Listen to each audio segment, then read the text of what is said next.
La Belle au bois dormant. Il était une fois une reine et un roi qui eurent une petite fille.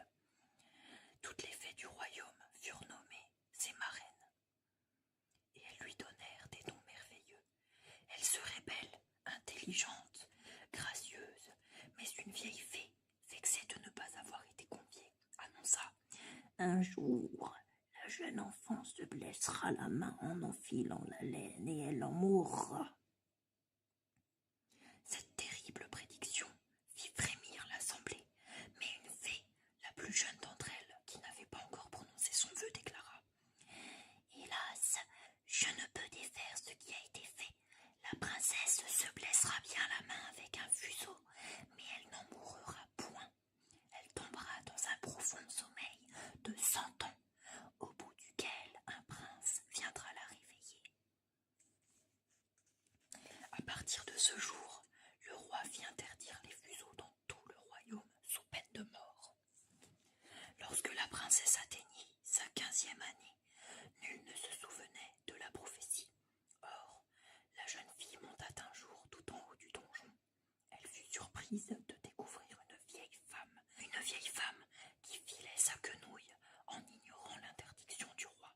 « Que faites-vous là ?» demanda la princesse. « Je file de la laine, mon enfant. »« Cela doit être amusant, puis-je essayer ?»« Bien volontiers, » répondit la vieille femme en lui tendant son fuseau. Quand la princesse s'en saisit, elle se blessa la main et tomba évanouie sur le sol. Le roi fut aussitôt appelé et, se souvenant de la prédiction de la méchante fée, fit porter sa fille dans ses appartements. La bonne fée, qui avait sauvé la vie de la princesse lorsqu'elle n'était qu'un bébé, endormit le roi, la reine et toute la cour afin qu'ils se réveillent en même temps que la jeune fille. Tout autour du palais poussèrent des ronces, des buissons à épines et des arbres géants. Ni homme ni bête n'aurait pu entrer. 100 ans passèrent. Un jour, d'un royaume voisin s'égara dans la forêt. Alors qu'il chassait, il aperçut avec surprise les tours du château et demanda à un vieil homme qui en était le propriétaire. « Mon arrière-grand-père me racontait souvent qu'une princesse magnifique y dormait depuis de nombreuses années, attendant le tendre baiser d'un prince qui romprait le sortilège et la réveillerait. » Répondit le vieillard. Le jeune homme n'eut alors plus qu'un désir, aller la voir par lui-même. Le jeune homme n'eut alors plus qu'un désir, aller voir par lui-même ce qu'il en était. Comme il s'approchait, les ronces et les buissons épineux s'écartèrent comme par magie. Le prince se fraya un chemin jusqu'aux portes du château. Lorsqu'il fut passé, les broussailles se refermèrent brutalement derrière lui. « Mais quel étrange endroit !» pensa-t-il en continuant son chemin. Partout autour de lui, les gardes, les domestiques et même les bêtes dormaient d'un sommeil profond. La vie dans le château semblait en suspens. Lorsque le prince arriva enfin dans les appartements de la princesse, il vit une jeune fille d'une grande beauté allongée sur un lit de fleurs. Il s'en approcha et se mit à genoux devant elle. Puis, avec une extrême douceur, l'embrassa. La princesse s'éveilla aussitôt et regarda tendrement le jeune homme. Au même moment, tout le château s'éveilla. Chacun reprit ses activités là où il les avait laissées. Le roi et la reine retrouvèrent leur fille et de grandes fêtes furent organisées pour célébrer le mariage du prince et de la princesse. La Belle et la Bête. Il était une fois un marchand qui avait 3 filles. Les 2 aînées, méchantes, aimaient se contempler et porter de beaux habits. La cadette, au contraire, était d'une grande gentillesse et d'une beauté telle qu'on l'appelait Belle. Un jour, le marchand partit pour affaires en ville. Les aînés lui demandèrent de leur rapporter de superbes toilettes et des bijoux. Le père, voyant sa dernière fille muette, lui demanda « Et toi, Belle, qu'est-ce qui te ferait plaisir ?»« Vous revoir très vite, père, répondit-elle. Tu n'as donc besoin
château était toujours désert, mais la jeune fille découvrit qu'on avait servi un merveilleux dîner.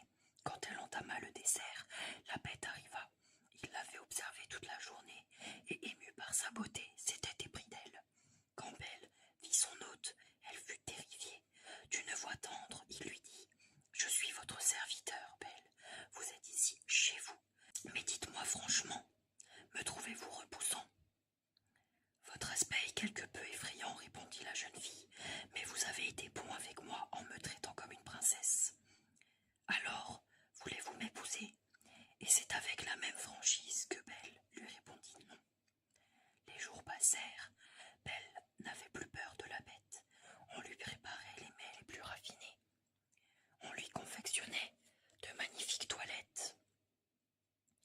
Tous les soirs, la bête lui demandait de l'épouser, mais Belle refusait, ce qui le chagrinait beaucoup. « Qu'est-ce qui vous ferait plaisir ?» lui demanda un jour la bête. « J'aimerais revoir mon pauvre père. » La bête, compatissante, permit à la jeune fille de rentrer chez elle, si elle promettait de revenir auprès de lui au 8e jour. Puis il claqua des doigts, et Belle se retrouva chez son père, qui la serra très fort dans ses bras. Mais ses sœurs étaient mécontentes de la revoir, et élaborèrent un plan. « Arrangeons-nous pour qu'elle reste plus de 8 jours, se dirent-elles. Alors la bête se vengera et la tuera. » Le jour du départ, les 2 sœurs se mirent tant à pleurer que Belle eut pitié. « Ne pleurez plus, mes sœurs, je vais rester encore un peu. » Quelques jours plus tard, Belle rêva que la bête mourait de chagrin. Inquiète, elle partit pour le palais, où elle trouva la bête inanimée. La jeune fille lui aspergea le visage d'eau, et la bête ouvrit les yeux et dit « Je croyais que vous m'aviez abandonnée, je me laissais mourir de désespoir. »« Je suis là maintenant, et je veux vous épouser, » répondit Belle. À ces mots, le palais s'illumina, et la bête se transforma en un beau prince. Il lui raconta alors comment une sorcière lui avait jeté un sort, le condamnant à rester une bête jusqu'au jour où une femme viendrait le libérer. C'est ainsi qu'ils se marièrent et vécurent heureux. La bergère et le ramoneur. Dans un salon se trouvait une armoire, au bois noirci par l'âge. Elle était sculptée de haut en bas de roses, de tulipes et de petites têtes de cerf ornées de grandes ramures. Au milieu de l'armoire, on voyait un drôle de petit bonhomme grimaçant. Il avait des pattes de bouc, des cornes au front et une longue barbe. Les enfants de la maison l'appelaient le grand général commandant en chef Pied de Bouc. Il regardait toujours vers la console, placée sous la grande glace, où se tenait une ravissante petite bergère de porcelaine. Elle portait un petit chapeau et des souliers dorés, une robe ornée de roses et une houlette. Tout près d'elle se tenait un petit ramoneur, noir comme du charbon, mais de porcelaine aussi. Il tenait son échelle sous le bras, et son visage était rose et blanc comme celui d'une jeune fille. Ils étaient placés si près l'un de l'autre qu'ils s'étaient fiancés. Non loin d'eux se trouvait un vieux Chinois qui pouvait hocher la tête. Lui aussi était en porcelaine. Il prétendait être le grand-père de la petite bergère et soutenait qu'il avait tout pouvoir sur elle. C'est pourquoi il avait répondu par un aimable hochement de tête lorsque le général commandant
qui brille. Il y avait en effet dans le ciel une étoile éclatante qui semblait leur montrer le chemin. Ils arrivèrent ainsi jusqu'au rebord de la cheminée, où ils s'assirent pour se reposer un peu. Le ciel étoilé s'étendait au-dessus d'eux et les toits de la ville à leurs pieds. Ils promenèrent leurs regards tout autour d'eux, loin sur le vaste monde. La petite bergère ne se l'était jamais imaginé ainsi. La tête appuyée contre le ramoneur, elle se mit à pleurer. C'est plus que je ne pouvais en supporter. Le monde est trop immense. Oh, si je pouvais me retrouver sur la console près de la glace, je serais si heureuse. Je t'ai suivi dans le monde. Maintenant, ramène-moi là-bas si tu m'aimes un peu.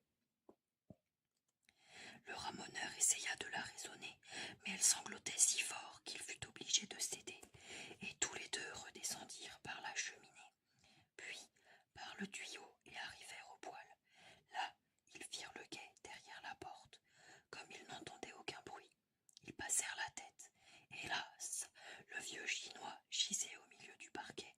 Il était tombé de la console en voulant les poursuivre et s'était cassé en 3 morceaux. Le dos s'était détaché du corps et la tête avait roulé dans un coin. En revanche, le grand général commandant en chef Pied-de-Bouc se tenait toujours à la même place, l'air pensif. « C'est affreux, dit la petite bergère. Le vieux grand-père est en pièces et c'est de notre faute. Oh, on peut le réparer, dit le ramoneur, mais ne te désole donc pas. Quand on lui aura recollé le dos et mis un bon crochet dans le cou, il sera aussi neuf qu'avant. Il pourra nous dire encore bien des choses désagréables. » Et ils remontèrent sur la console. « Nous voilà bien avancés, dit le ramoneur. Nous aurions pu nous épargner toute cette peine. Pourvu qu'on puisse recoller le vieux grand-père, dit la bergère. » Peu après, le vieux chinois fut réparé, mais il ne pouvait plus hocher la tête. « Vous faites bien le fier depuis que vous avez été brisé en morceaux, dit le grand général commandant en chef Pied-de-Bouc. Décidez-vous, aurais-je la demoiselle, oui ou non? Le ramoneur et la petite bergère jetèrent au vieux chinois un regard attendrissant. Ils avaient si peur qu'ils disent oui de la tête, mais ils ne pouvaient pas. Son cou était immobilisé par le crochet, ayant servi à le réparer. Rien ne séparera plus les deux jeunes gens de porcelaine. Ils peignirent le crochet du grand-père et s'aimèrent tendrement, jusqu'au jour où ils furent eux-mêmes cassés. Pipus veut voir le monde. Pipus le sait. Pour faire tomber la pluie, il faut serrer les poings très fort, jusqu'à en devenir tout gris. Mais le petit nuage a beau essayer, rien n'y fait. Jamais une goutte de pluie ne sort de lui. Alors que tous ses amis sont en âge d'aller arroser les 4 coins du monde, le grand chef Cumulogigantus s'adresse à lui. Pipus, tu n'es pas un vrai nuage. Tu resteras ici, au-dessus de la petite île de Sacomambo, jusqu'à ce que tu réussisses à faire tomber la pluie. Sur la petite île, Pipus est accueilli avec des hurrahs et des bravos. Il y a bien longtemps que l'on n'a pas vu un nuage s'attarder ici. L'île manque cruellement de pluie, les légumes ne poussent plus, les fruits sont de plus en plus petits, et les rivières ne sont plus que de petits filets d'eau tout rikiki. Depuis que Pipus est là, les habitants de Sacomambo lèvent chaque jour les yeux vers le ciel en espérant voir le petit nuage faire tomber la pluie. Mais la pluie ne tombe jamais. Ce nuage se moque de nous, dit-on sur toute l'île. Il ne nous amène jamais de pluie. Seul le jeune Yembé ne veut pas désespérer. Il grimpe au sommet de la montagne, là où il peut presque toucher le petit nuage. « Et toi ?» appelle Yembé. « Pourquoi ne fais-tu pas tomber la pluie ?»« C'est que... » répond Pipus, la gorge nouée. « Je n'y arrive pas. » « Eh bien, tu dois encore essayer. Je ne partirai pas d'ici tant que tu n'auras pas réussi. » Les jours passent, mais Pipus ne fait pas tomber la moindre goutte de pluie. Après plusieurs jours de travail acharné, Pipus finit par déclarer « Je crois que je n'y arriverai jamais. »« Comment ça, jamais ?» s'écrie Yembé. « Tu n'es qu'un nuage de pacotille doublé d'un chamallow desséché. Si ça se trouve, tu n'es même pas un vrai nuage. »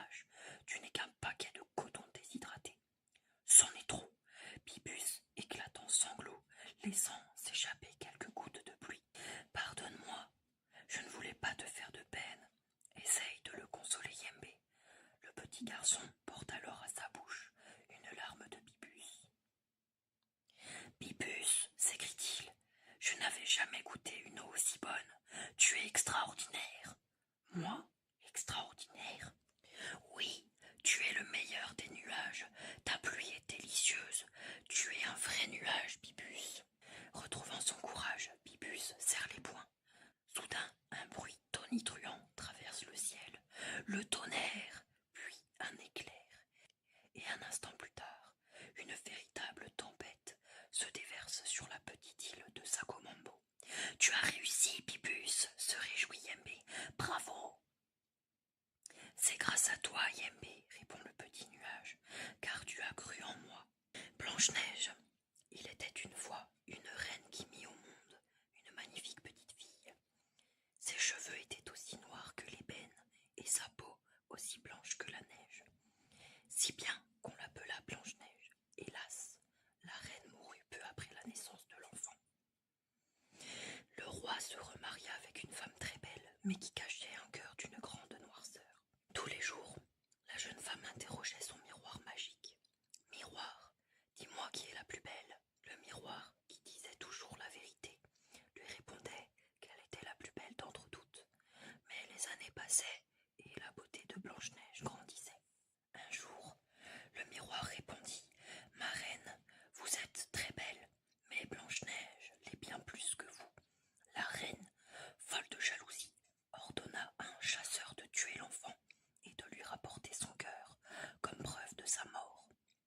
L'homme obéit. Il mena Blanche-Neige au plus profond des bois, mais ne put se résoudre à la tuer. Il rentra au château et présenta à la cruelle reine le cœur d'un chevreuil. Dans la forêt, Blanche-Neige courait à perdre haleine. Elle s'arrêta, toute tremblante, lorsqu'elle aperçut une petite chaumière. Elle frappa à la porte, mais personne ne répondit. Doucement, elle entra. À l'intérieur, tout était minuscule. Il y avait, autour d'une table, 7 petites chaises, et sur cette table, 7 petits couverts et 7 petits gobelets. Elle goûta au contenu des 7 petites assiettes et s'étendit sur l'un des 7 petits lits et s'endormit. La maison appartenait à 7 nains. Quand ils revinrent du travail à la nuit tombée, quelle ne fut pas leur surprise de découvrir qu'on avait mangé dans leurs assiettes et que quelqu'un dormait dans leur lit. Mais les nains furent si émerveillés par la beauté de Blanche-Neige qu'ils ne la réveillèrent pas. Le lendemain, lorsque la jeune fille ouvrit les yeux et qu'elle découvrit les 7 nains, elle leur raconta ses mésaventures. Ils lui offrirent de rester et de les aider à faire la cuisine et le ménage. Elle accepta. Les jours passèrent paisiblement jusqu'à ce que la méchante reine consulte son miroir. « Miroir, dis-moi qui est la plus belle. »« Ma reine, vous êtes très belle, répondit-il. Mais Blanche-Neige, qui vit avec les 7 nains, l'est bien plus que vous. » La méchante reine, qui était aussi une sorcière, décida d'agir elle-même. Déguisée sous les traits d'une marchande, elle se rendit chez les 7 nains et proposa à Blanche-Neige une belle pomme rouge empoisonnée. Lorsque cette dernière croqua dans le fruit, elle s'écroula à terre comme morte. Quand les 7 nains revinrent du travail, ils la trouvèrent inanimée devant la porte. Leur chagrin fut immense. Afin de préserver sa beauté, les nains taillèrent un cercueil de cristal pour Blanche-Neige. Un beau jour, un prince découvrit Blanche-Neige et, saisi par sa beauté, en tomba amoureux. Alors qu'il la prenait dans ses bras, le bout de pomme empoisonné tomba de la bouche de la jeune fille qui reprit vie. Ils se marièrent peu de temps après et vécurent très heureux. Boucle d'or et les 3 ours. Il était une fois une petite fille qui avait de jolis cheveux blonds et bouclés et qui s'appelait Boucle d'or. Elle habitait avec sa maman près de la forêt dans une ravissante maison. Un jour, la petite fille décida d'aller se promener. « Je vais cueillir de belles fleurs pour toi, dit-elle à sa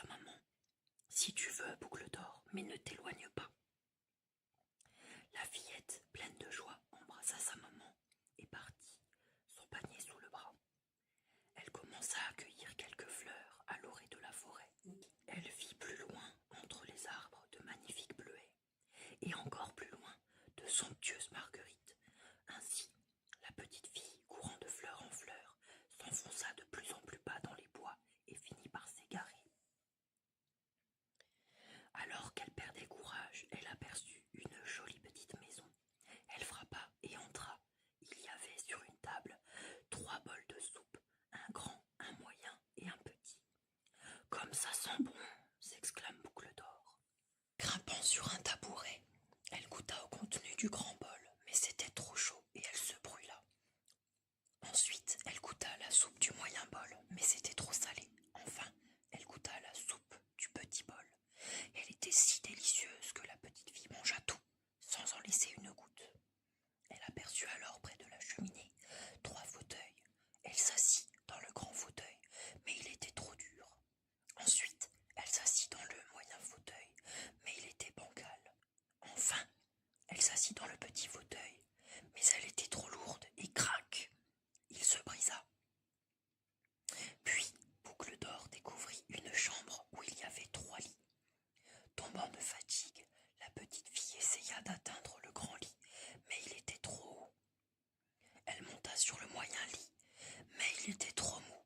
Enfin, elle s'allongea sur le petit lit, et, comme il était confortable, elle s'y endormit. Cependant, les habitants de la maison rentrèrent de promenade. Il y avait 3 ours, le grand papa ours, la moyenne maman ours et le petit bébé ours. Ils sentirent tout de suite qu'un étranger était passé par là. « Quelqu'un a goûté à ma soupe !» s'écria papa ours. « Quelqu'un a aussi goûté à ma soupe !» ajouta maman ours. « Quelqu'un a mangé toute ma soupe !» dit bébé ours. Puis ils virent les fauteuils. « Quelqu'un s'est assis dans mon fauteuil !» s'écria papa ours. « Quelqu'un s'est aussi assis dans le mien !» ajouta maman ours. « Quelqu'un a cassé mon fauteuil !» dit bébé ours en pleurant. Très en colère, les 3 ours se mirent à chercher partout. Ils arrivèrent dans la chambre. « Quelqu'un a essayé de monter sur mon lit !» s'écria papa ours. « Quelqu'un est monté sur mon lit !» dit maman ours. « Regardez, quelqu'un est couché dans mon lit !» s'exclama bébé ours. À ces mots, Boucle d'Or s'éveilla. Lorsqu'elle vit les 3 ours, elle prit peur, bondit hors du lit et s'enfuit à toutes jambes. Elle ne s'arrêta de courir que lorsqu'elle atteignit sa maison. Depuis ce jour, la famille ours ne revit plus jamais la petite fille. Le briquet. Un jeune soldat, revenant de guerre, rencontra une sorcière qui lui proposa de devenir riche. « Grimpe à cet arbre creux, dit la vieille femme, et laisse-toi glisser jusqu'au fond.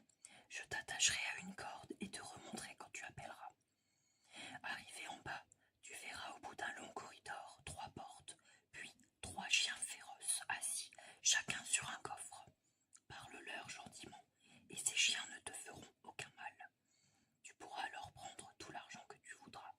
En échange, rapporte-moi le briquet que ma grand-mère a oublié en bas. » Le soldat obéit et trouva au bout du long corridor les 3 chiens. Il leur parla avec douceur et put accéder au trésor des 3 coffres pleins. L'un de pièces de cuivre, l'autre de pièces d'argent et le 3e de pièces d'or. Il en remplit ses poches, trouva le briquet et demanda à la sorcière de le remonter. Elle le hissa jusqu'en haut, mais quand le soldat lui demanda ce qu'elle allait faire de son briquet, elle refusa si obstinément de répondre qu'il lui coupa la tête avec son sabre. Puis il marcha vers la ville. Là, il apprit que la fille du roi, qui était d'une grande beauté, vivait dans un château, comme on avait prédit qu'elle épouserait un simple soldat. Ce que refusait le roi, ce dernier la faisait garder derrière de hautes murailles. Le jeune soldat dépensait tant son argent qu'il se retrouva bientôt sans un sou. Il dut habiter une chambrette. Un soir, ne pouvant même plus payer une chandelle, il se souvint du briquet et bâtit son silex. L'étincelle jaillit. Un des chiens apparut et demanda « Qu'ordonne mon maître ?»« Apporte-moi de l'argent, dit le soldat. » Et le chien revint avec une bourse pleine d'or et d'argent. Le soldat comprit le pouvoir magique du briquet. Il s'acheta de beaux habits et refit jaillir une étincelle de briquet. Le second chien apparut. « Je veux voir la belle princesse, exigea le soldat. En un clin d'œil, le chien revint, portant la princesse sur son dos. Le beau soldat, richement vêtu, lui donna un baiser. Puis, la nuit avancée, le chien courut ramener la princesse au château. Ainsi, plusieurs soirs de suite, elle retrouva le soldat. Mais le roi découvrit ses absences. Rechercher le jeune homme, il le condamna à être pendu. Une potence fut dressée sur la place au milieu de la foule. Le jeune homme y monta, et le roi lui accorda la grâce de fumer une dernière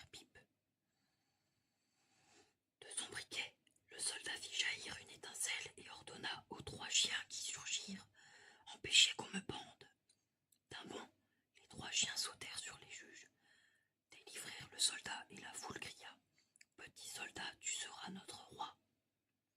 Le père de la princesse, convaincu par la clameur de la foule et par le pouvoir magique du jeune homme, consentit au mariage. C'est ainsi que le beau soldat retrouva la princesse dans son château pour l'épouser. Cendrillon, il était une fois,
aperçut alors un escalier qui descendait dans un souterrain. Descends ces marches, dit le magicien, tu arriveras à un jardin magnifique. Là, dans une niche, tu découvriras une lampe à huile allumée. Éteins-la et rapporte-la-moi. Aladin trouva la lampe à huile, l'éteignit et la serra contre lui. Avant de repartir, il cueillit les fruits colorés. Puis, il traversa le souterrain et, arrivé en haut, demanda à son oncle de l'aider à sortir. Mais celui-ci demanda d'abord la lampe. Aladin refusa. Alors le magicien, furieux, referma le souterrain sur lui. Aladin cria, mais personne ne pouvait l'entendre. Au bout de 3 jours, en se tordant de désespoir, il effleura l'anneau qu'il portait à son doigt. À l'instant même, un génie lui apparut. « Que veux-tu » demanda-t-il à Aladin. « Je veux rentrer chez moi » répondit le jeune homme. Le génie disparut et Aladin se retrouva à l'air libre. Aladin raconta son aventure à sa mère, tandis qu'il astiquait la lampe pour la revendre au marché. Un nuage de fumée sortit de la lampe et un second génie apparut. « Je suis le génie de la lampe. Que désires-tu » demanda-t-il. « Nous avons faim. Apporte-nous de quoi manger » ordonna Aladin. Aussitôt, le génie apporta 12 plats d'argent emplis de mets exquis. Puis il se volatilisa dans la lampe. Un jour, Aladin aperçut la fille du sultan de Chine, la princesse Badr al-Boudour, qui était d'une grande beauté, et il en tomba amoureux. Il supplia sa mère d'aller demander sa main au sultan. Sa mère tenta de le raisonner, car jamais le sultan n'accepterait pour sa fille le fils d'un modeste tailleur. Mais Aladin sut la convaincre. « Offrez-lui les fruits que j'ai cueillis dans le jardin des merveilles. Ce sont en réalité des pierres précieuses. » Arrivée au palais, elle présenta sa requête au sultan. « Sire, mon fils Aladin est tombé amoureux de votre fille et m'envoie vous demander sa main. » Quand il vit les pierres précieuses, le sultan répondit « Dites-lui que je lui accorderai la main de ma fille s'il m'apporte 40 plats d'or, pleins de pierreries semblables à celle-ci, portées par 40 esclaves. » Quand la mère d'Aladin lui rapporta les paroles du sultan, le jeune homme frotta la lampe et le génie apparut. « Que désires-tu » demanda-t-il. « Je veux 40 esclaves, chacun portant un plat d'or, empli de pierreries comme celle-ci. » Le génie exauça le vœu d'Aladin. On célébra des noces fastueuses, et grâce à la lampe, Aladin vit surgir pour la princesse un magnifique palais. Or, le magicien apprit qu'Aladin avait épousé la princesse. Jaloux, il fit fabriquer une 12aine de lampes, puis proposa aux passants devant le palais d'Aladin de les échanger contre de vieilles lampes. Ce jour-là, Aladin était parti, et la princesse, qui ne savait rien de l'histoire du génie, accepta de troquer la vieille lampe d'Aladin contre une neuve. Ravi de sa ruse, le magicien frotta la lampe et il commanda au génie de transporter le palais d'Aladin au Maroc. À son retour, Aladin vit que son palais et la princesse avaient disparu. Se tordant de désespoir, il fit par hasard tourner l'anneau magique à son doigt. Surgit alors le génie de l'anneau. Aladin le pria de le transporter là où se trouvait son palais. Ce qui fut demandé fut fait. Aladin arriva au palais et la princesse le fit entrer. Il lui dit « Ce soir, verse cette poudre dans le verre du magicien. » Sitôt qu'il eut bu son verre, le magicien s'effondra. Aladin lui reprit la lampe et ordonna au génie de les ramener en Chine avec le palais. Le sultan, comblé de joie, donna une grande fête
observé avec attention la fiole, Alice but son contenu, et elle se mit à rapetisser immédiatement comme une longue-vue.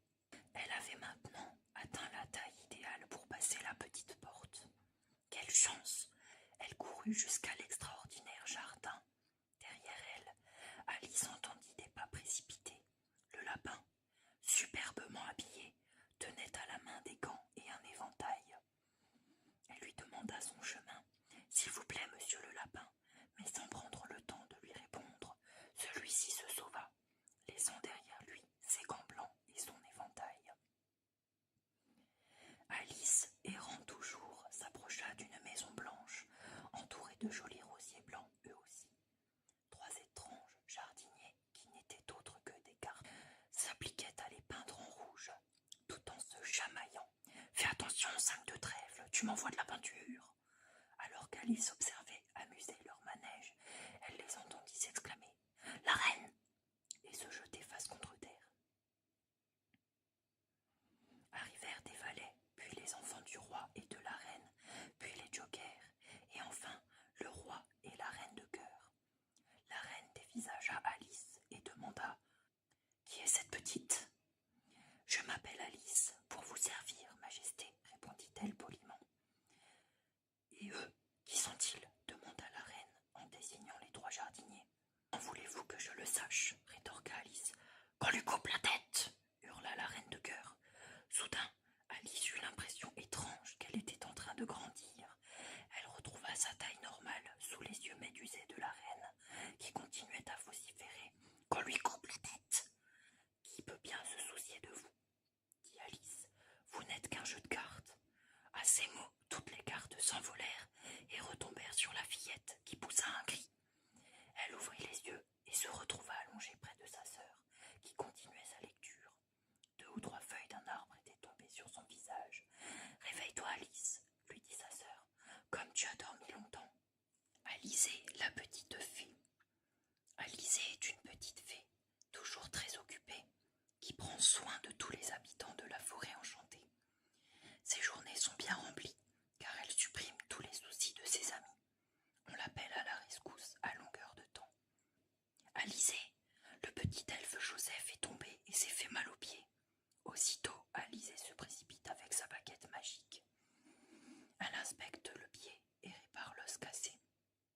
Quelques instants plus tard, une autre voix l'appelle. « Alizée, peux-tu s'il te plaît m'aider à trier le courrier ?»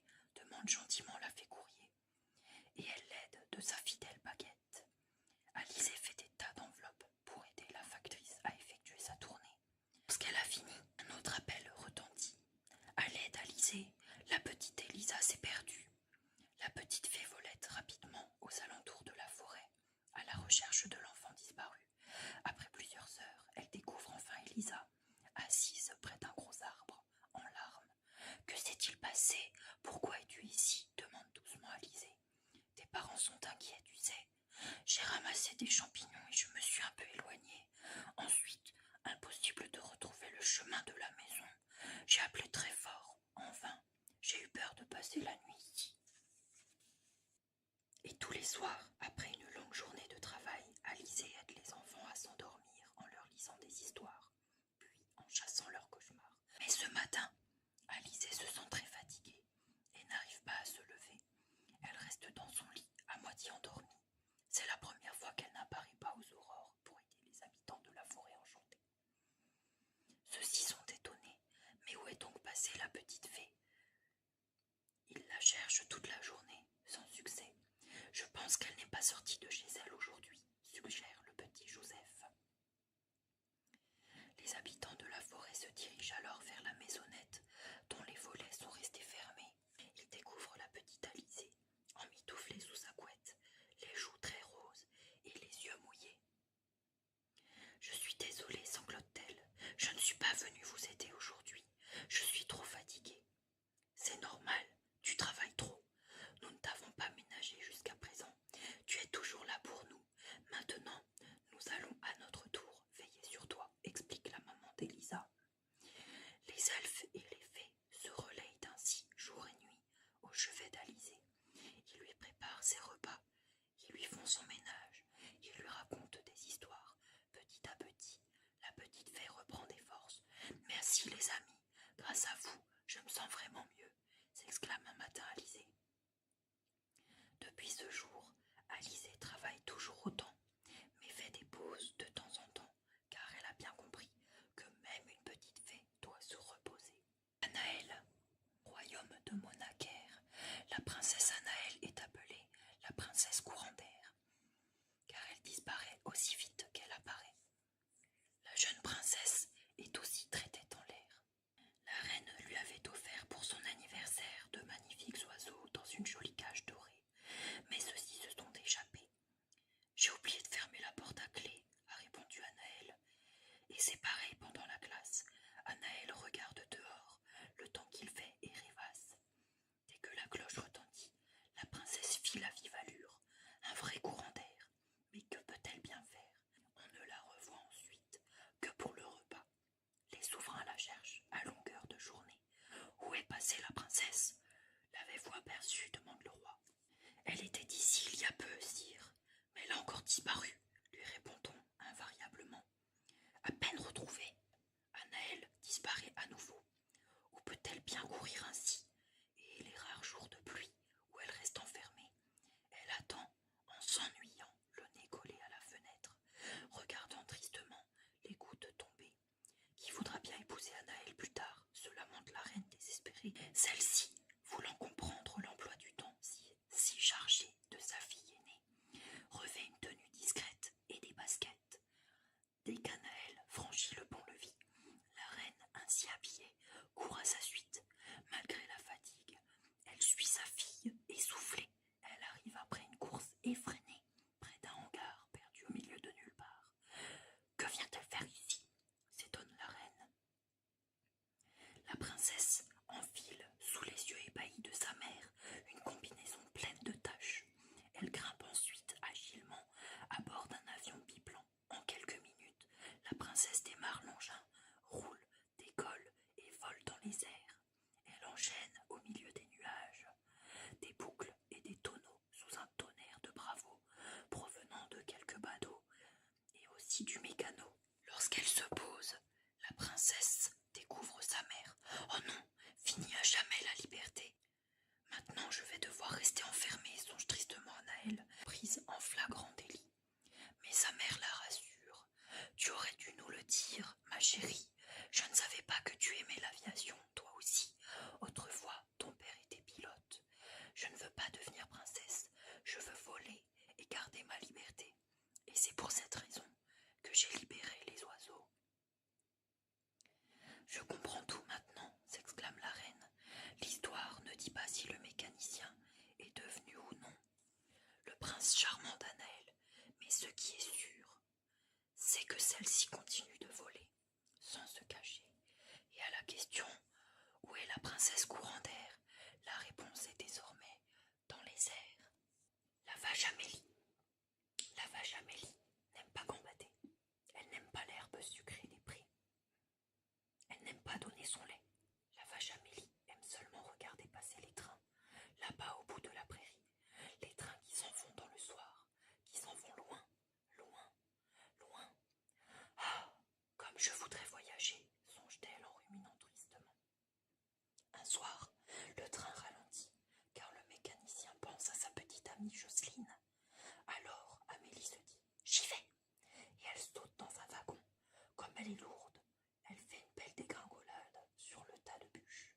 Puis, elle se laisse aller en regardant les nuages défiler. Que c'est bon le vent frais, entre les cornes d'une vache qui part à l'aventure. La nuit est tombée, le train s'arrête dans une petite gare. Alors, Amélie saute sur le quai et s'en va visiter la ville. Les rues sont désertes. Amélie joue avec son ombre à la lueur des réverbères. Elle valse de joie, elle fait des entrechats de vaches. Elle se voit dans les vitrines et elle trouve qu'elle a l'air d'une vraie ballerine. Dans le jardin public, elle fait de la balançoire. Elle se roule dans le bac à sable un petit moment. Mais un agent gardien de nuit l'aperçoit. « Une vache, viens ici, sale bête !» Amélie s'enfuit. L'agent se met à siffler. Alors, il sort des agents de partout, partout. Pauvre Amélie, on l'a capturée et on l'emmène aux eaux. Elle meugle dans la nuit. On a mis Amélie dans la cage de Fallot, le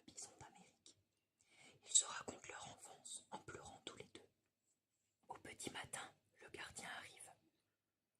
Amélie et Fallot regardent le gardien de leurs grands yeux tristes. Ils le regardent très, très longtemps. Et au bout d'un moment, le gardien soupire. Ça va, d'accord. Et il leur ouvre la porte. Amélie et Fallot se sont enfuis très loin. Ils s'en vont. S'ils sont encore en vie aujourd'hui, vous les rencontrerez peut-être sous un pommier ou au bord d'un étang, en train de se lécher le museau, car bien sûr, ils s'aiment tendrement. La plus mignonne des petites souris. Voici la fille de monsieur et madame Rongetou, la plus mignonne des petites souris. Elle sait danser, elle sait tricoter, elle sait faire des gâteaux, elle sait jouer du piano. Il est temps de la marier, dit madame Rongetou. Il est temps de la marier, dit monsieur Rongetou. Mais elle n'épousera que le plus puissant personnage du monde, car c'est la plus mignonne des petites souris et personne d'autre n'est digne d'elle. Monsieur Rongetou décide de marier sa fille avec le soleil. C'est le plus puissant personnage du monde. C'est lui qui chauffe la terre et mûrit les grains de blé. Et les grains de blé sont si bons. Monsieur Rongetou fait ses préparatifs de départ. Il veut aller voir le soleil pour lui proposer d'épouser sa fille, la plus mignonne des petites souris. Voyez la belle redingote. Il s'installe d'abord dans un train. Mais les trains ne peuvent pas aller jusqu'au soleil, n'est-ce pas? Alors, il choisit un hélicoptère. Voilà tout à fait ce qu'il me faut, pense monsieur Rongetou. Et monsieur Rongetou monte, monte, monte, et il arrive au palais du soleil. Le soleil vient de se lever. Il reçoit monsieur Rongetou en robe de chambre. Voulez-vous épouser ma fille? Demande monsieur Rongetou. C'est la plus mignonne des petites souris. Vous seul êtes digne d'elle, puisque vous êtes le plus puissant personnage du monde. Tu te trompes, dit le soleil. Ce nuage qui passe là est plus puissant que moi, puisque je ne peux pas l'empêcher de me cacher la terre. Alors, vous n'êtes pas celui qu'il faut à ma fille, dit monsieur Rongetou. Il descend, descend, descend. Voulez-vous épouser ma fille? Demande monsieur Rongetou au nuage. C'est la plus mignonne des petites souris. Vous seul êtes digne d'elle, puisque vous êtes plus puissant que le soleil, qui est le plus puissant personnage du monde. C'est lui-même qui vient de me le dire. Hélas, le soleil s'est trompé, répond le nuage. Le vent qui souffle est plus puissant que moi, puisque je ne peux pas l'empêcher de m'emmener où il veut. Alors, vous n'êtes pas celui qu'il faut à ma fille, dit monsieur Rongetou. Je vais aller voir ce vent. Et voici sur une colline le moulin du vent. Quand ce moulin-là tourne ses ailes, quel courant d'air! Voulez-vous épouser ma fille? Demande monsieur Rongetou. C'est la plus mignonne des petites souris. Vous seul êtes digne d'elle, puisque vous êtes plus puissant que le nuage, qui est plus puissant que le soleil, qui est le plus puissant personnage du monde. C'est le nuage lui-même qui vient de me le dire. Hélas, le nuage s'est trompé, répond le vent. Cette vieille tour que tu vois là-bas est plus puissante que moi, puisque depuis des années je souffle dessus sans avoir pu l'abattre. Alors, vous n'êtes pas celui qu'il faut à ma fille, dit monsieur Rongetou. Je vais aller voir cette tour. Monsieur Rongetou est bien fatigué. Il va tout de même trouver la vieille tour. Voulez-vous épouser ma fille? Demande monsieur Rongetou. C'est la plus mignonne des petites souris. Vous seul êtes digne d'elle, puisque vous êtes plus puissante que le vent, qui est plus puissant que le nuage, qui est plus puissant que le soleil, qui est le personnage le plus puissant du monde. C'est le vent lui-même qui vient de me le dire. Hélas, le vent s'est trompé, répond la tour. Le souriceau qui ronge ma plus grosse poutre est plus puissant que moi, puisque, quand il aura fini de ronger, je m'effondrerai sûrement. Alors, monsieur Rongetou va trouver le souriceau. Voulez-vous épouser ma fille? Demande monsieur Rongetou. C'est la plus mignonne des petites souris. Je connais depuis longtemps votre fille, répond le souriceau. C'est bien la plus mignonne des petites souris, et je serai très heureux de l'épouser. Ainsi, la plus mignonne des petites souris épousa le souriceau, et ils sont bien contents tous les deux. Et toutes les souris de la noce s'amusent beaucoup en racontant les aventures de monsieur Rongetou. Et monsieur Rongetou est très satisfait, puisque sa fille épouse celui qui est plus puissant que la tour, qui est plus puissante que le vent, qui est plus puissant que le nuage, qui est plus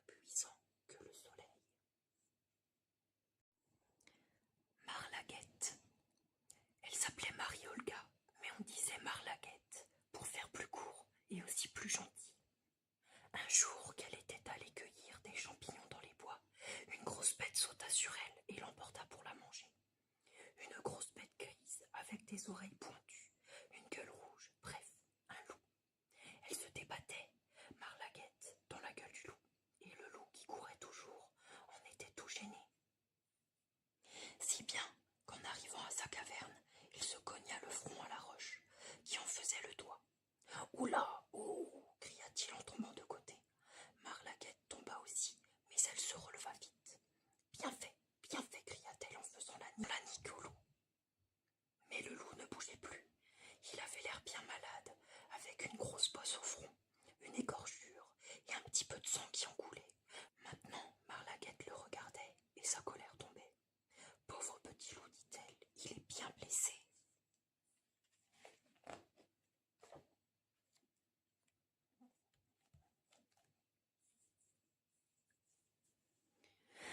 Alors, elle tira son mouchoir, alla le tremper dans la source qui chantait tout près et fit un beau pansement sur la tête du loup. Puis, elle ramassa des feuilles et des mousses, et sur ce petit matelas doux roula le grand corps. Même, elle planta une large feuille de fougère tout auprès pour lui servir de parasol. Comme elle faisait cela, le loup revint à lui. Il entr'ouvrit un œil, puis le referma.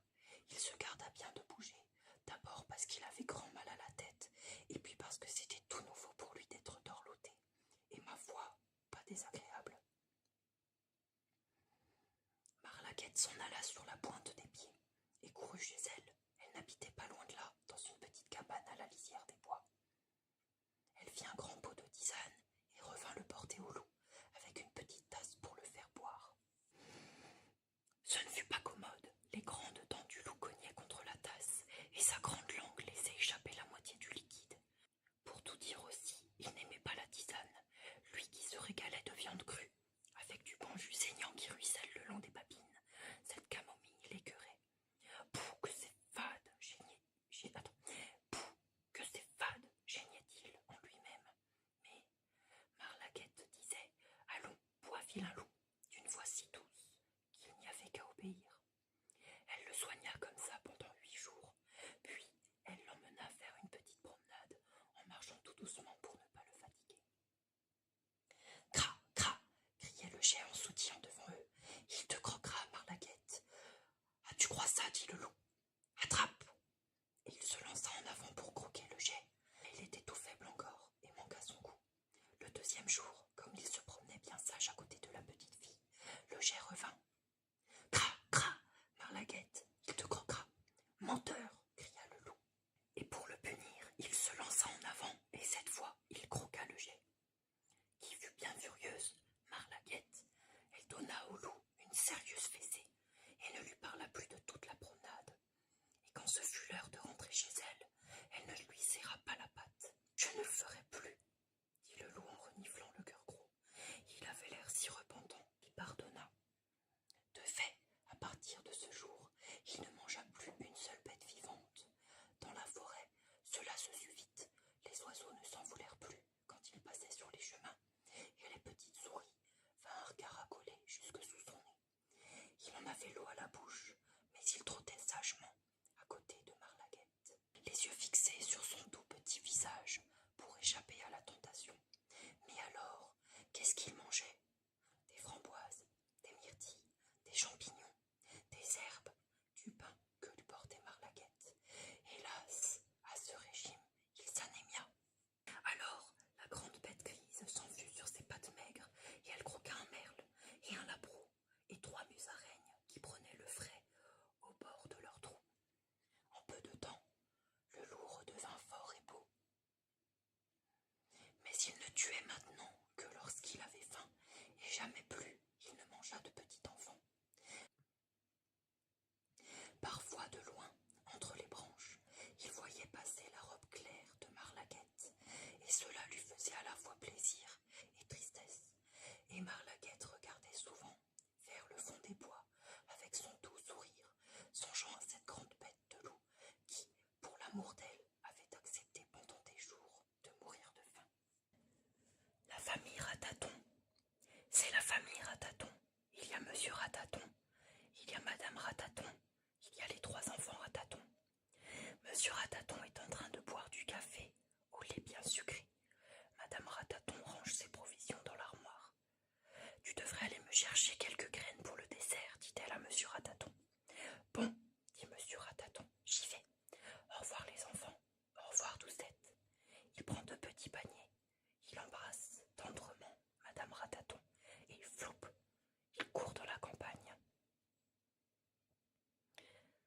Pendant ce temps-là, Madame Rataton balaye les longs couloirs de sa maison, creusés dans la terre.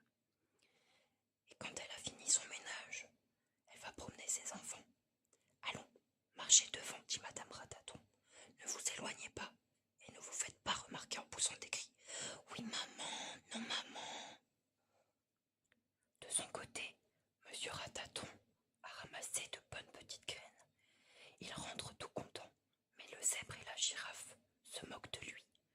Tous les matins, c'est comme ça. Qu'il est petit, qu'il est petit. Si encore il était rayé, dit le zèbre. Ou s'il avait un long cou, dit la girafe.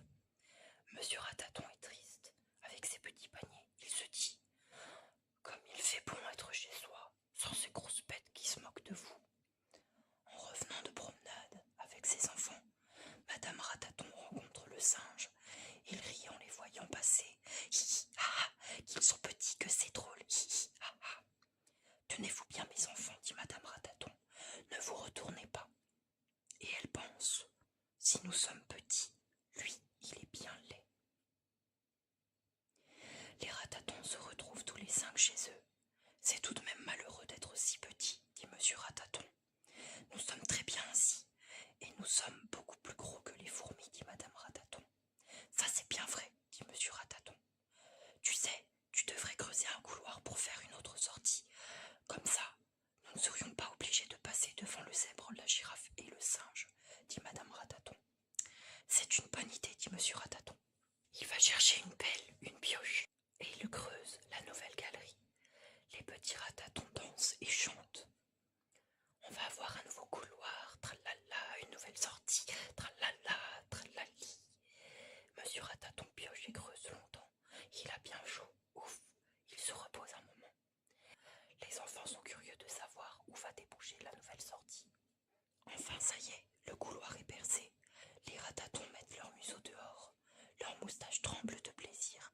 Mais en levant la tête, Monsieur Rataton voit un lion. Un vrai lion, avec une crinière et d'énormes pattes. Monsieur Rataton tombe à genoux. Ne me mangez pas, monsieur le lion. Madame Rataton serait bien ennuyée, et mes enfants lui donneraient trop de soucis sans moi. Ce lion-là est un brave lion. Ça tombe bien. N'ayez pas peur, dit-il. Même si j'avais faim, je ne vous mangerai pas. Oh, merci. Monsieur le lion, merci. Si vous avez besoin de moi, ne vous gênez pas. Venez me chercher. J'habite là. Vous voyez, nous sommes voisins. Demandait Monsieur Rataton. Entendu, dit le lion. Il est très amusé. Il se demande comment un si petit animal pourrait lui rendre service. Au revoir, monsieur le lion. Mes enfants, dites bien au revoir à monsieur le lion. Madame Rataton commence à être inquiète. Elle va voir ce qui se passe. Regarde le lion qui s'en va, dit monsieur Rataton. C'est mon ami. Il ne nous a pas fait de mal. Un lion très poli et qui sait parler aux bêtes plus petites que lui. C'est un brave lion, dit Madame Rataton. Mais il faut aller à table maintenant. Lavez-vous bien les mains, mes enfants. Et toute la famille, papa, maman, les 3 petits Ratatons, dînent et vont se coucher. Dans la nuit, Monsieur Rataton est réveillé par un long rugissement. C'est le lion, se dit Monsieur Rataton. Il doit avoir besoin de moi. Vite, mon pantalon et mon cache-nez. Monsieur Rataton court, court. Le lion est pris dans un piège. Il est emprisonné dans les mailles d'un grand filet. Plus il se débat, et plus les cordes le serrent. Il a l'air très malheureux.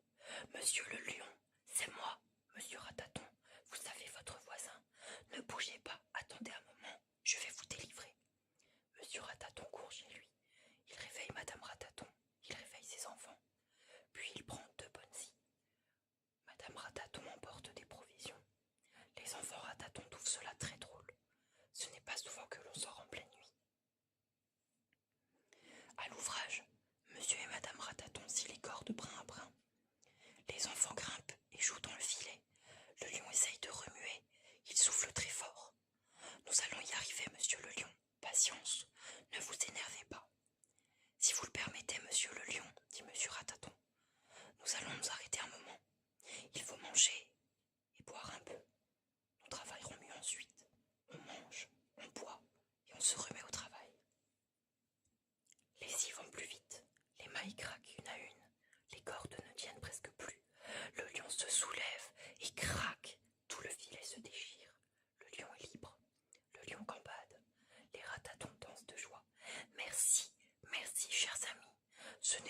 monsieur le lion, tout à votre service. Au revoir. Mais non, dit le lion, je ne peux pas vous le quitter comme ça. Regardez, le jour se lève, montez sur mon dos, nous allons faire une promenade. Les petits ratatons montent les premiers. Tenez-vous bien à ma crinière, les enfants, dit le lion. Puis, c'est au tour de monsieur Rataton. Madame Rataton monte la dernière et s'assied à côté de monsieur Rataton. En route, dit le lion. Les ratatons, tout fiers, passent devant le zèbre, la girafe et le singe. Ce n'est pas le moment de se moquer des ratatons, chuchote le zèbre à la girafe. Le singe n'est pas tranquille. Le lion a l'air de lui dire « Ce sont mes amis maintenant. Je te conseille de ne jamais te moquer d'eux. C'est une belle promenade que font les ratatons sur le dos de leur ami. Ils s'en souviendront longtemps. » Une histoire de singe. Dans les grands arbres de la forêt sauvage habite toute la famille des singes. Les grands-pères, les grands-mères, le père, la mère, les frères, les sœurs, les oncles, les tantes, les cousins, les cousines et petits singes. Il est si petit que personne ne fait attention à lui. Pas très loin, il y a le fleuve, calme et lent. Petit singe a bien envie d'y aller. Il descend de son arbre. En 3 bonds, hop hop hop, il est près du fleuve. Vite, il grimpe tout en haut d'un cocotier et saisit la plus belle des noix de coco. Comme elle est grosse, comme elle est lourde, et comme l'arbre penche au-dessus de l'eau, la noix de coco glisse des mains de petit singe. Oh, il en perd l'équilibre, plouf. Dans le fleuve, noix de coco et petit singe, c'est là qu'habite Croco, Poco, Toc, Minoc, plus grand des crocodiles. Tiens, voici un bon repas, dit-il. Non, monsieur le crocodile, vous vous trompez, dit petit singe en tremblant. C'est seulement un tout petit repas. Je suis si maigre, mes petits os vous piqueraient la gorge. Ce qu'il vous faut pour déjeuner, c'est un buffle bien gras. Buffle bien gras. Où est-il celui-là? Tout près d'ici, mais il faut m'aider à le tirer jusqu'à vous. Comment ça? Prenez cette liane solide et tenez-la bien fort. À l'autre bout, j'attacherai le buffle. Bonne idée, dit le crocodile, et il serre fort la liane. Petit singe, mine de rien, suit la liane. Enfin la forêt. Mais entre les arbres, qui s'approche? C'est l'éléphant, il demande. Que t'est-il arrivé, petit singe? Tu es tout mouillé, tu trembles. Le crocodile voulait me manger, alors je l'ai attrapé avec cette liane. Un crocodile? Toi, un tout petit singe de rien du tout. Tu as pris un crocodile. Tu me racontes une histoire. S'il vous plaît, monsieur l'éléphant, tirez sur cette liane. À l'autre bout, vous verrez un vrai crocodile. L'éléphant est curieux. Il enroule la liane autour de sa trompe et il tire. La liane se tend. Quel gros buffle, pense le crocodile. Et lui aussi, il tire. Quand l'éléphant tire d'un côté, le crocodile tire de l'autre. Qui sera le plus fort? C'est l'éléphant. Il traîne le crocodile hors de l'eau, puis sur le sable et sur les pierres jusqu'à ce que craque. La liane casse. Petit singe, tu m'as fait une farce, dit le crocodile. La prochaine fois, je te mangerai. C'était bien un vrai crocodile, dit l'éléphant. Allons, petit singe, viens maintenant. Je vais te ramener chez ta maman. Petit singe, en arrivant chez lui, raconte comment il a attrapé le plus gros des crocodiles. Mais personne ne veut le croire. Je l'ai vu, moi, dit l'éléphant. Alors, toute la famille, et aussi les amis, se mettent à rire de plus en plus fort. Ils font une fête pour Petit Singe, le plus petit des singes. Ils vont chercher des noix de coco et aussi des bananes qu'ils mangent tous ensemble. Quel festin! Même l'éléphant a sa part. Puis le soir, en se couchant dans les bras de sa maman, Petit Singe lui dit « Tu sais, maman, j'ai inventé un buffle pour ne pas être mangé par le crocodile. » La maman sourit. Elle le berce pour qu'il s'endorme. L'oiseau de pluie. L'oiseau de pluie, perché sur le grand tamarinier, chantait de mélancolique « Pluie, pluie, pluie ». Pagnol le regarda longuement. Il réfléchissait. Puis il alla trouver sa grand-mère. « Grand-mère, dit-il, si nous avions un oiseau de pluie à nous, crois-tu que nos champs seraient arrosés quand nous le voudrions ?» La grand-mère hocha la tête et répondit sans hésiter. « Bien sûr, car l'oiseau ne chanterait que pour nous. Les récoltes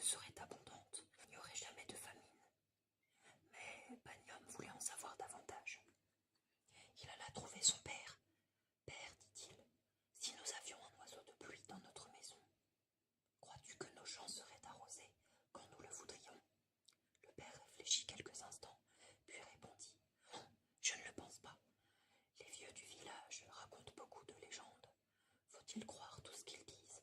Mais Pagnum voulait en savoir davantage. Il alla trouver le grand sage. Grand sage, si nous avions un oiseau de pluie dans le village, crois-tu que les champs seraient mieux arrosés? Oui, sans doute, car cet oiseau sait quand la pluie va tomber.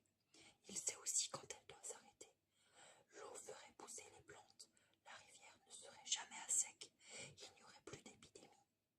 Mais qui peut posséder un oiseau de pluie? Pagnum en savait suffisamment cette fois.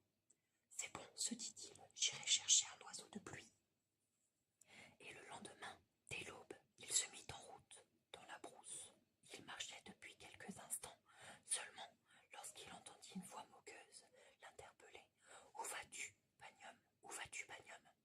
Levant la tête, Pagnum aperçut un perroquet à travers les branches d'un cédradier. Je vais à la recherche d'un oiseau de pluie. Je n'aime guère cet oiseau qui se mêle toujours de chasser le soleil. Alors si tu veux, je peux t'aider. Je sais très bien imiter son cri. Écoute, pluie, pluie, pluie. En route donc. Et Pagnum poursuivit son chemin en compagnie du perroquet. Quelques instants plus tard, ils rencontrèrent un singe. Bonjour Pagnum, bonjour perroquet. Où allez-vous ainsi dans la brousse? Nous cherchons un oiseau de pluie, dit Pagnum. Vraiment? Alors, je vais avec vous. Je peux vous être utile. Je sais fabriquer des pièges qui attrapent des oiseaux de pluie. Tu ne les aimes pas? Oh, ni plus ni moins que les autres. Mais s'il y a un bon tour à jouer, je suis toujours content. En route donc. Au bout de quelques heures, ils arrivèrent au pied d'un baobab. Arrêtons-nous ici, dit le singe. Il fabriqua un piège, et le perroquet caché dans les branches de l'arbre se mit à chanter des quais. Pluie, pluie, pluie. Il fallait attendre qu'un oiseau de pluie se décidât à venir. Pagnum s'assoupit. Il fut réveillé en sursaut par le perroquet qui piaillait. Ça y est, il est pris, il est pris. L'enfant trouva dans le piège l'oiseau qui se débattait. Il le mit dans son sac et il reprit le chemin du village. Lorsqu'il fut arrivé, il remercia le perroquet, le singe et prit congé d'eux. Il construisit une belle cage à l'oiseau. Il l'y enferma et tout le village vint l'admirer, lui demander d'appeler la pluie. Mais l'oiseau se contentait de pousser de temps à autre un petit cri plaintif. Des jours et des nuits passèrent, l'oiseau ne chantait pas. Les champs du village et ceux d'alentour se desséchèrent, au point que la terre se fendit et se craquela. L'oiseau ne chantait toujours pas. Plus personne ne venait voir Pagnum et son oiseau. Alors, Pagnum se rendit chez le grand sage. Le grand sage attendait Pagnum. Il le vit entrer dans sa case et ressortit en fermant la porte derrière lui. Avant la tombée de la nuit, il délivra l'enfant et lui demanda: Pourquoi es-tu en larmes, Pagnum? Parce que j'avais peur là-dedans. Pourquoi as-tu pleuré au lieu de chanter, Pagnum? As-tu envie de chanter quand on est enfermé? C'est bon, Pagnum.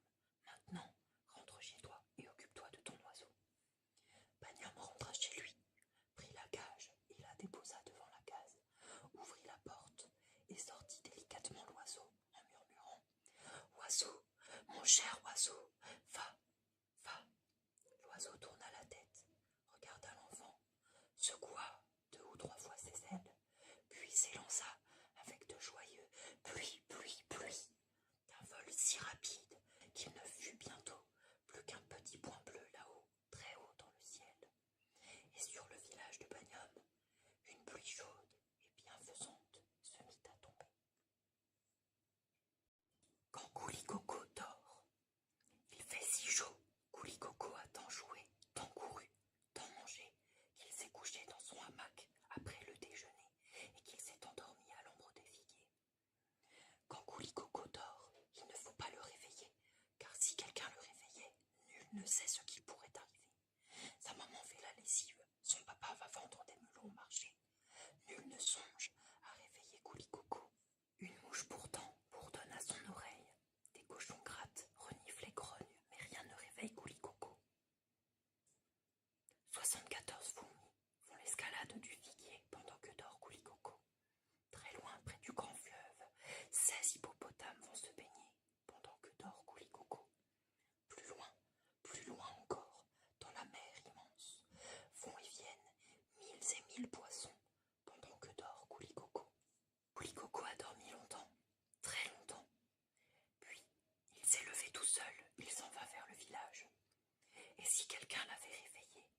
serait-il arrivé?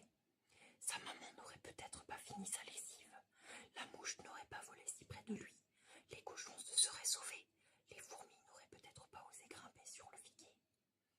Mais cela n'aurait pas empêché les hippopotames de se baigner dans le fleuve, ni les poissons de nager dans la mer, ni la terre de tourner autour du soleil, ni les alouettes de chanter dans le ciel, ni les enfants de jouer à l'ombre des maisons. Et quand Couli-Coco arrive à la maison, son papa est rentré du marché. Sa maman prépare le goûter. Couli-Coco aura encore le temps de s'amuser avec les enfants du village et de rire jusqu'au dîner. La grande panthère noire. La grande panthère noire a une fin terrible. Elle sort de la jungle pour chasser. Elle rencontre un lapin, elle le mange. Elle rencontre un petit cochon, elle le mange. Elle rencontre une vieille chèvre, elle la mange. Elle rencontre une grande vache, elle la mange. Alors là, ça ne va plus. Les braves villageois ne sont pas contents. Ce sont des hindous de l'Inde. Ils prennent leurs fusils et ils partent à la recherche de la grande panthère noire, en entonnant leur chant de guerre pour se donner du courage. Les jeunes gars du village marchent devant. Le vieux chef marche derrière. Il découvre bientôt la piste de la panthère en suivant les traces de ses grosses pattes noires sur le sable. Le vieux chef a épaulé son fusil. Pan, pan! Il a tiré au hasard. Manqué la panthère noire. Mais où est-elle donc? Les jeunes gars du village se retournent au bruit. Et que voit-il juste derrière le vieux chef? La grande panthère noire qui renifle et qui fait miam miam en ouvrant une gueule comme ça. Alors le plus brave des chasseurs se sauve à toutes jambes et les autres le suivent en tirant des coups de fusil à tort et à travers. La grande panthère noire, qui n'aime pas beaucoup le bruit du fusil, se sauve aussi. Les braves villageois ne sont pas bien loin, car ils ont très envie de la belle fourrure noire de la grande panthère noire. Ils font un feu et se reposent avant de partir. Et puis la chasse continue. La grande panthère noire fait le tour d'un petit bois de figuier pagnant pour surprendre les braves chasseurs. Mais les braves chasseurs courent derrière elle. Quand les chasseurs sont d'un côté du bois, la grande panthère noire est de l'autre côté. Si bien qu'ils tournent autour du petit bois de figuier pagnant un jour, une nuit, une semaine, des mois. Tout de même, au bout d'un an, la grande panthère noire se dit « Il faut en finir. J'ai maigri de 100 livres à force de tourner en rond sans rien manger. Si ça continue, les chasseurs auront ma peau sans tirer un coup de fusil. » Alors, au trot, la voilà partie tout droit vers le nord. Les braves chasseurs courent toujours derrière elle, en suivant les traces de ses grandes pattes noires. La grande panthère noire franchit l'Himalaya, le Tibet, la Mongolie, la muraille de Chine et la Sibérie. Et les braves chasseurs franchissent eux aussi l'Himalaya, le Tibet, la Mongolie, la muraille de Chine et la Sibérie. Enfin, la grande panthère noire arrive sur une banquise. Elle rencontre un ours blanc, un phoque gris, un rang. Elle les mange. Les braves chasseurs la suivent toujours. Mais voici que la neige se met à tomber à gros flocons. La grande panthère noire devient toute blanche. Et comme elle est toute blanche, sur la neige blanche, les chasseurs ne peuvent plus la voir. Pfff, plus de panthère. Les pauvres chasseurs sont bien étonnés, tête basse et très tristes. Ils rentrent chez eux. En arrivant, ils apprennent que la grande panthère noire est déjà revenue et qu'elle a mangé un lapin, un petit cochon, une vieille chèvre. Alors là, ça ne va plus.